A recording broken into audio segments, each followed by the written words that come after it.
tonga atsika le votakatra le zavatra zay manomboka misy fitomboana ara-panahy ary manomboka manana an'izay anao hoe reharetina nga dia Andriamanitra. Amin'ny boky Salamo dia milaza ho zay mila sy mandrizy loharanoko rehetra dia ao amin'Andriamanitra. Mais tous mes sources sont en Dieu. Zany hoe ny loharanonao rehetra dia ao amin'Andriamanitra. Loharam-pahasalamana ao izy. Mainao tsara ve ianao zany? Alléluia. Alléluia. Ny fahaenina,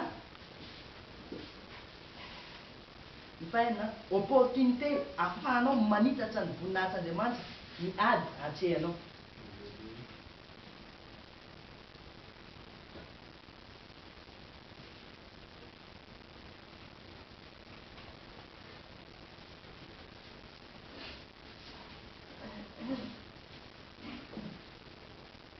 Opportunité ahafahanao manitatra ny voninahitran'Andriamanitra miady hatrehanao.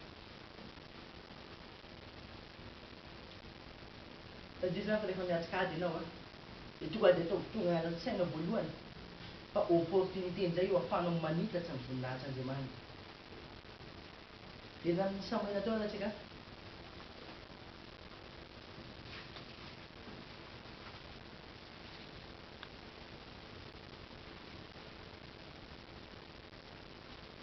Samuel 17, 46, 47.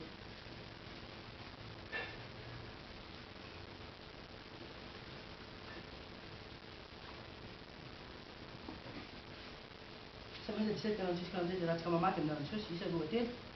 Ary fantatry izao fiangonana rehetra izao fa tsy sabatra na lepina no amonjeny Jehova fa any Jehova niady ary hanolotra anareo hoe ho an-tanany izy ary noho niainga ilay Filistina.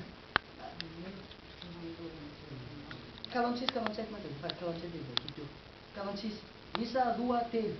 Ary io no hanohan'i Jehova anao amin'ny tanako ary hamely anao aho ka hanapaka ny lohanao dia omeko ny volo manidina sy ny vidieny patalo miaramila Filistina anio mba ho fantatry ny tany rehetra fa manana Andriamanitra koa izy Israely. 17, 47 ary ho fantatry